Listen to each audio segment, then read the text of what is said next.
Eshe. Life is a journey and not a destination. And please check out my 411 session. Peace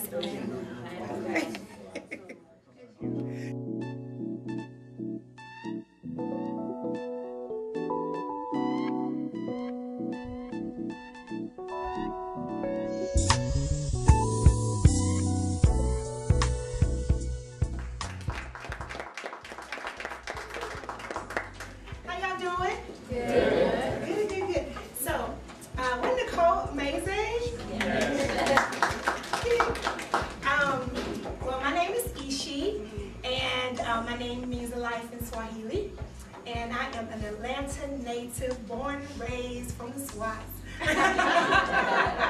Straight Georgia girl. My God, my journey, first of all, I have to give love to my mother. This is the back of my daughter. My mother, my journey actually started with that beautiful lady in the back when I was 2 years old.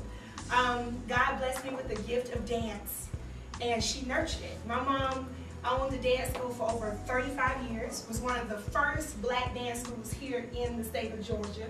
And so she taught Mr. CeeLo Green and a couple of other folks dance. I call them Carlos. But yeah, so that is how everything happened for me.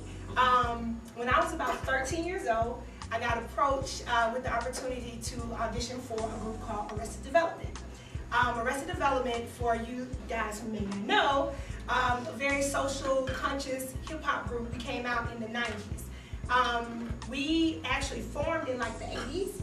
I was in middle school, and the co-founders, they were in college at the Arts Institute of Atlanta. So my sister, I have an older sister, I'm the youngest, and she was dancing, I think for James Brown at the time or something. And so this guy named by the name of Ian Burke, he's has done so much in Atlanta for TLC, a lot of the artists that you see now. He asked my sister, would you like to dance? Go to this audition. And she was like, no, my little sister does African dance, because they wanted an African dancer.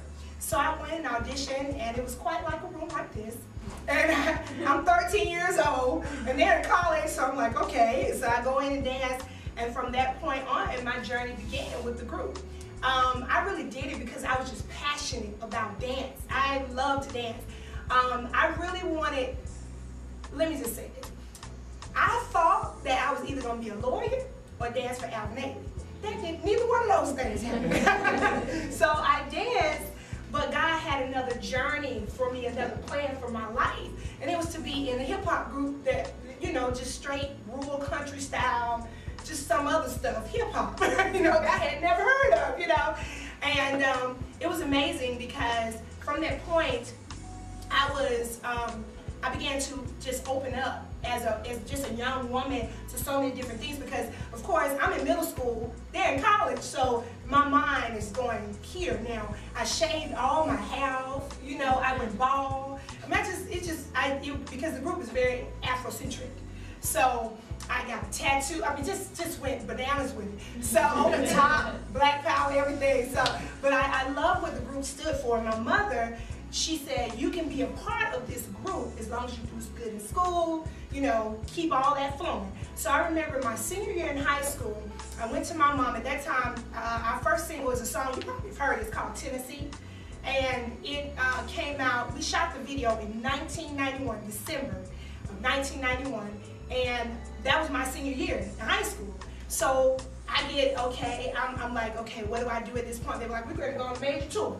And I'm like, this is my senior year, you know, in high school. So I'm dealing with okay, do I stay in school, or do I follow this journey that probably will never come along again ever in life? So I talked with my mom, and her being just an amazing woman that she is, she's in this, I have to say this is very important, when a parent can see the gifting in you and know that, okay, she's passionate or he's passionate, and they nurture that thing and push you in that direction. My mom is a woman of the arts, so she understands. So I went to my mom and said, Mom, I really want to do this. She said, you really want to do this? I said, yeah. I left school like 5 months prior to me graduating, but I did homeschool. And it was amazing because leaving school, I went on a Chipman circuit tour around the country in a 15-passenger van. And this, If y'all Google the rest of them, it's about 20 people in the group. So just imagine. We all sleeping on top of each other. And my mom literally had to she just said, "You're my baby. I trust that you're going to be taken care of," and take her hands off and let me go into the world and grow as an individual. And I mean, I have been through the group, through music, just my passion for dance. I have been all over the world. I've been in Jerusalem, Dubai, Morocco, South Africa.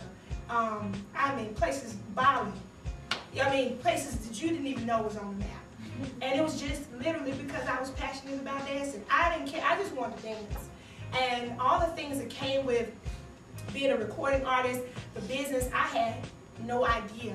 You know, I was just wanting to dance, and I was a young girl coming into this new world.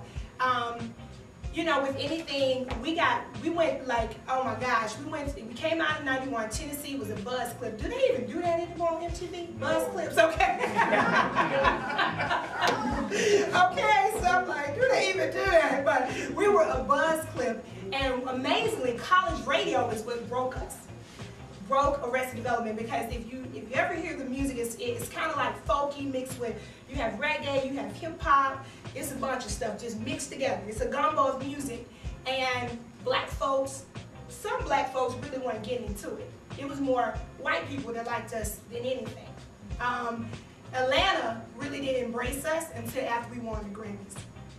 V103 didn't start playing us until after we won the Grammys. And we had been around for a while, doing shows here in Atlanta. We got booed right off the stage in Morehouse. Yeah, it was all so, you know, all that kind of stuff when we first started out, because we were different. We came out in a time when gangster rap was like huge. And so we came out, you know, straight talking, just straight black power, you know, on some Public Enemy stuff, but more on the hippie style Public Enemy.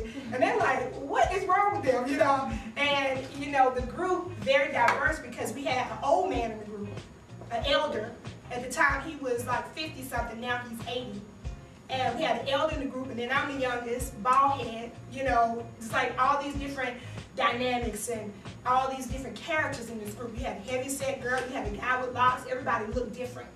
And it was like, we were all just part of just the black community, what we see every day. You know, we were, I guess to our fans, we were like, you could be my cousin, you could be my sister, you could be my brother. So we were very relatable.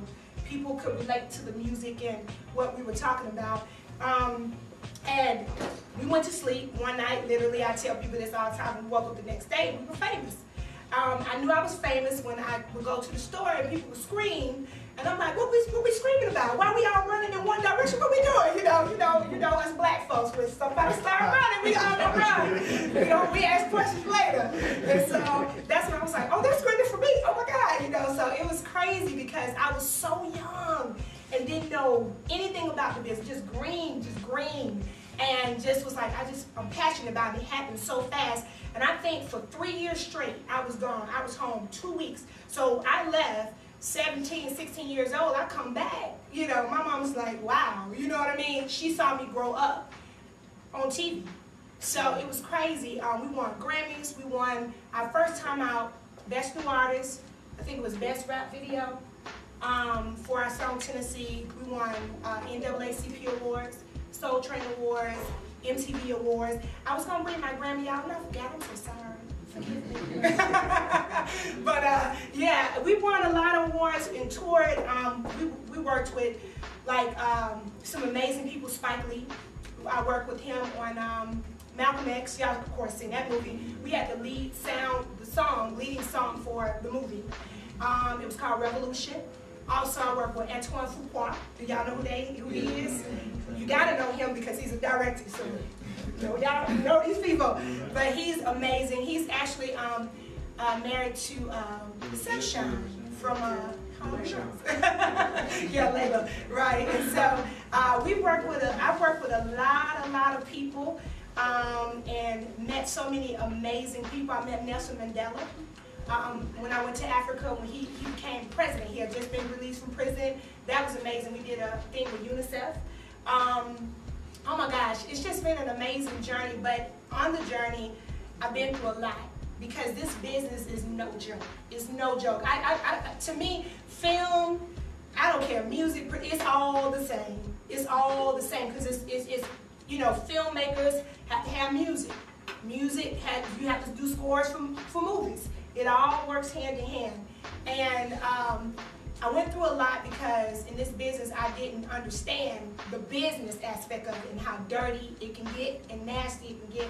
So as a young girl, I was very saddened by how people treat each other in this business.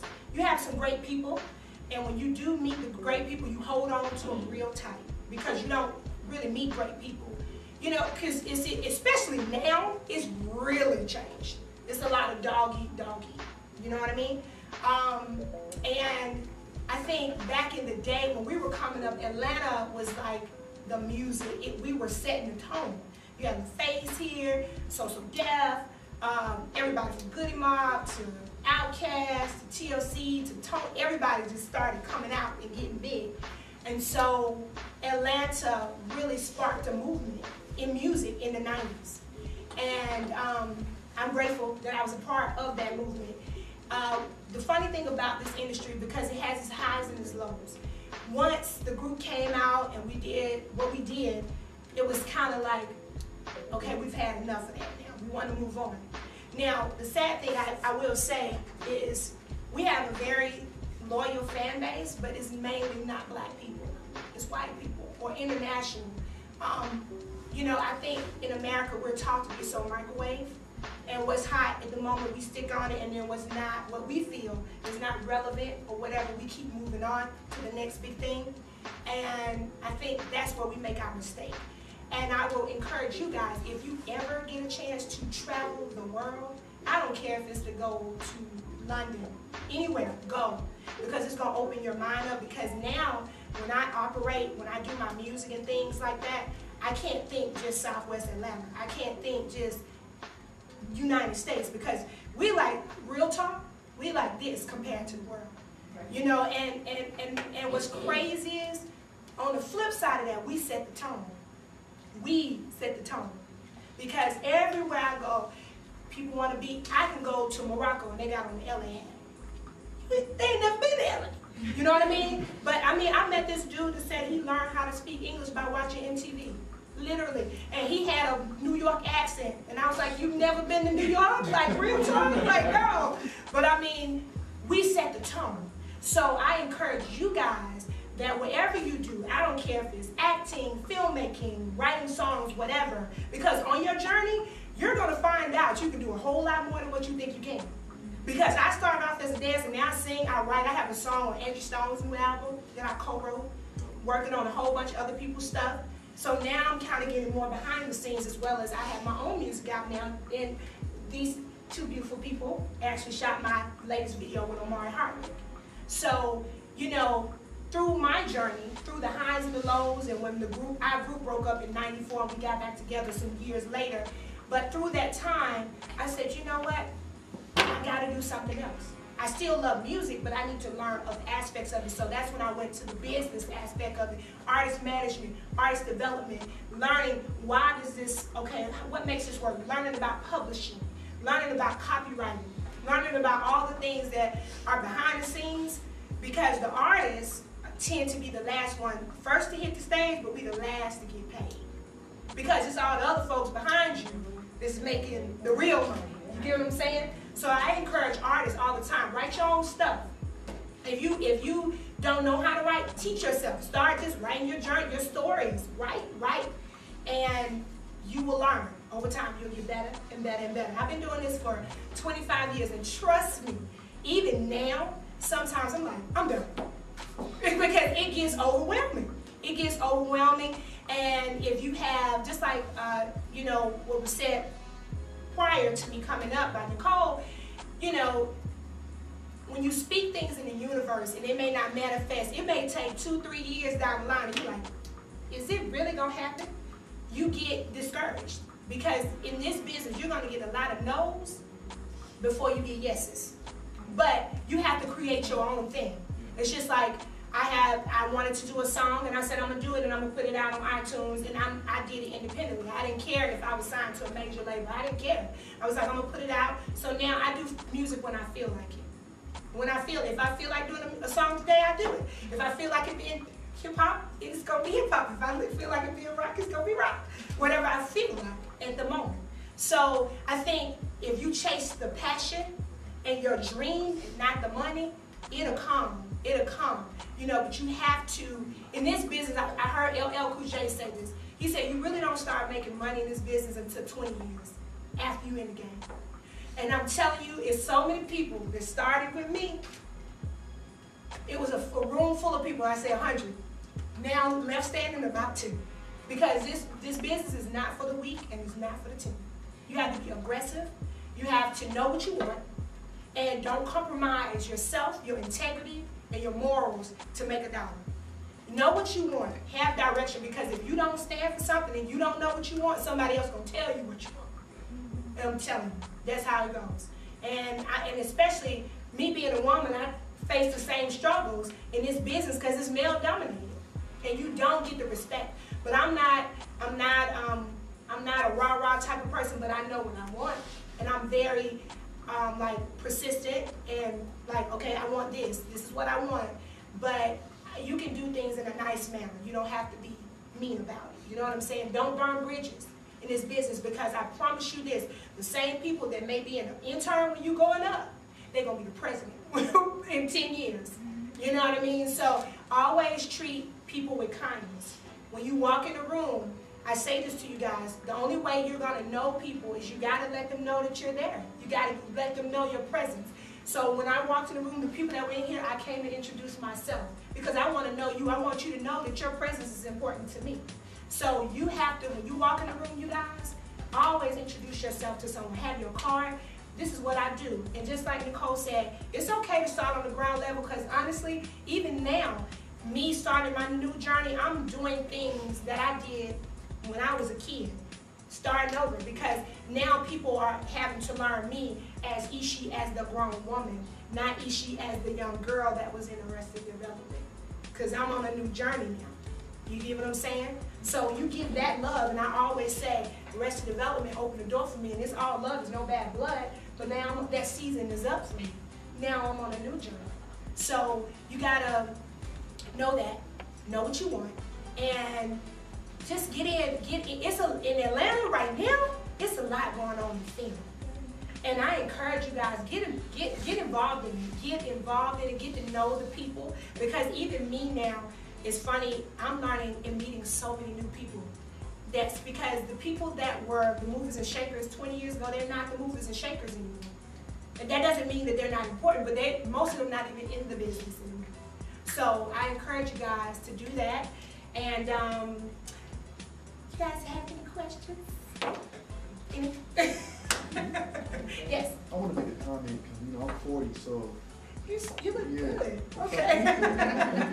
So I was out in California when you guys first came out. Yeah. And it just blew up right off the bat. I mean, it was. I'd say it was the first time that we looked at the South as something more than bass music. Wow. I would actually say that you guys are the first group that broke the mold of bass music and opened the door for really everything. Because who came out in Atlanta before you guys, except maybe MC Shy D? I mean, who else?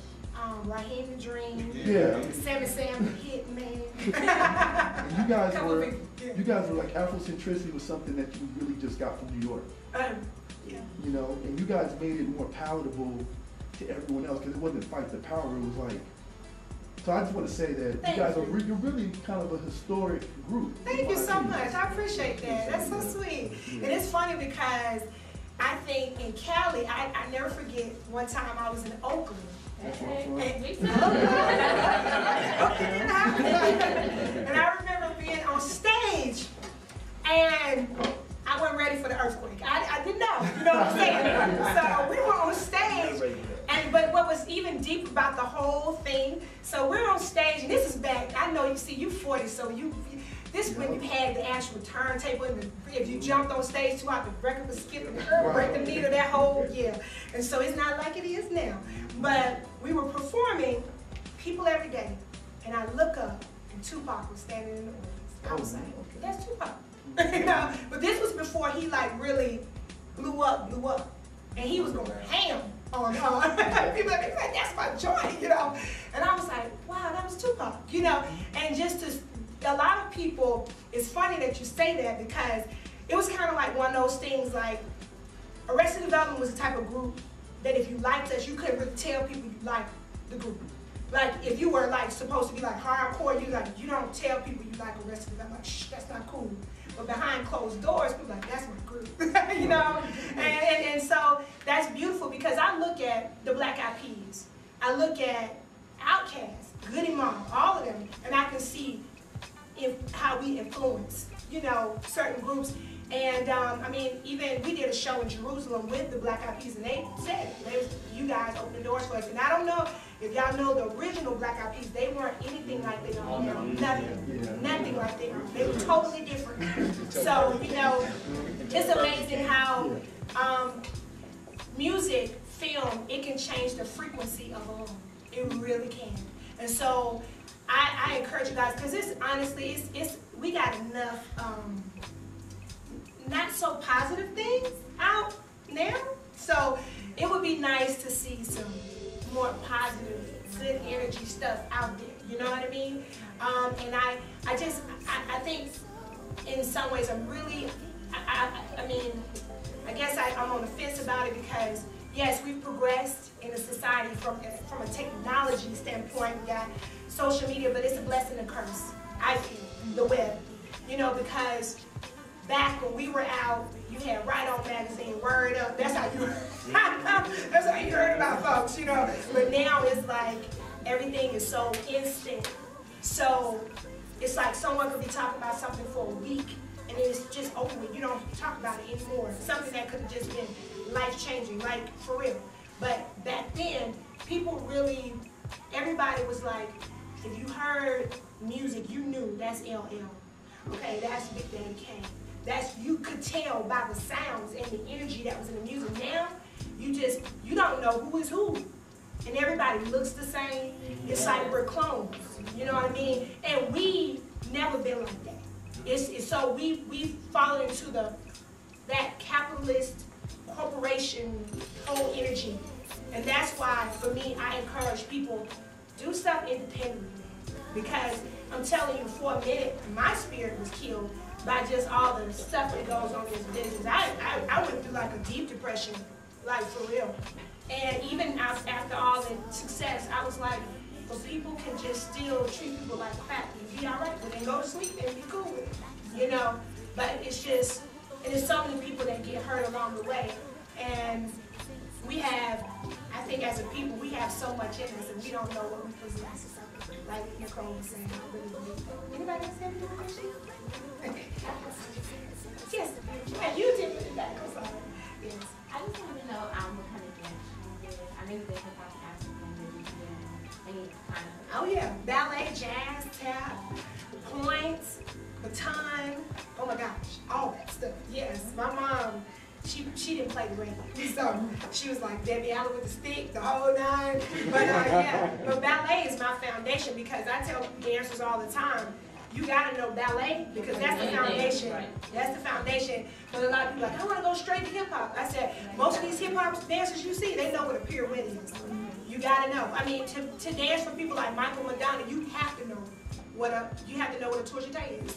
You know what I mean? So I mentor a lot of young people. And I always tell them, go take class from other people, not just me. Learn other people's style.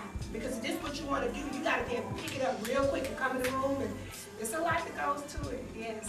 And yes, beautiful. So how long do you think a dancer's career lasts? I'm 22. And I've heard different sayings like, after about 25, it's a wrap. Yeah. Do you think that's true? No, you know what? This is the way I feel about that. It all depends on what you're trying to do. That's the difference. Like if you say prima ballerina or something like that, most of the time your career does end maybe around 27 when you say that, about 30. Because of the stress on your feet, having to always be on your toes and all that kind of stuff. But it's people in Ailey that's 50 years old. To me, if you keep your body together, eat right, take care of yourself, stay conditioned as a dancer, you can do it. I mean, I saw Ronald Isley on the Tom Joyner Cruise 2 years ago, and he had some fabulous dancers. and they were like 40 something, bodies banging and was killing it. They tipped across the stage. I said, tip, yes, tip one more time. But they killed it, but it worked for what he does because that's his whole energy. It all depends on what you want to do. It just all depends. And Othan. Oh, Dan, yeah. I mean, it's so many people. That's funny. So, yeah. Jabril, you have a question. Yes, sir. I don't know. I was just wondering, like, what your process is in writing. I know it could be a long process, but just a quick explanation. When you're coming from where you came from and the legendary status that you have, you know, what's your process in writing, knowing sort of I don't know, for us it's sort of, we feel like the music is a little bubblegum nowadays, but when you sort of like wanting to have a hit, but rooted in where you came from, what is your process of coming up with a song that you really think is gonna? Well, if I'm writing for myself, I just pull from true experiences. And like when I wrote You Make Me Wanna, because I didn't know Omari, I actually had to watch the movie I Will Follow. Have any of you guys seen that movie? Mm-hmm. And I had to fall in love with his character. And so that's how I wrote that. And it wasn't hard to do. But yeah, but I fell in love with that character and I began to write the song. And honestly, Jabril, I don't really approach it like I want to hit. I just do it. I say whatever feels good to me, I just write it. Now, when I'm writing for other people, that's different. It's still boundaries I won't cross. When I write for other people, I can't take my mind. I don't use profanity, and I mean, I'm not knocking anybody that does. I don't do drugs, all that stuff, so I don't know what that's like. I can't write about it because I never have done it, so I don't drink, so I don't know, like someone just told me what a Molly was or whatever. I was like, what is that? I didn't even know. So that's what I'm saying. It's like I can't take my mind into those places. So when I write, I have limits, and there's certain artists I want to write for. And what I try to do is get with them and say, what's your story? What you want to talk about? Tell me what you want to talk about, and then I put it like that. That's the best. That's, to me, the best way to do it, because if they feel it as an artist and it resonates with them, it's going to resonate with everybody else. That's what I think. Yes? I have a question. I also write too. Yeah. And I'm not trying to be an artist or anything. Like, I just want to write a song or whatever. Yeah. And when I write, like sometimes like I'll find myself, like I'm trying to like write for somebody else. Like I try not to mimic like what they're already doing. But is it important that when you're writing for other artists to kind of write with their particular style in mind, or should you just write? No, you have to, because I wouldn't put a Luther song on Anthony Hamilton. Right. You get what I mean? Right. You have to know their style. You have to study. Like, I study people. I just recently submitted some songs for Mindless Behavior. I had to study. I mean, I like Mindless Behavior because I have kids. I mentor, and the lead singer and his dad are really good friends of mine. So when I started listening to him, I said, okay, what makes a little girl like Mindless Behavior? What makes them tick? And so I had to write the songs for them. I did like 3 or 4 songs. So I had to go back to my teenage kids. So I think I have to wrap it up, you guys. But I thank you guys for your time.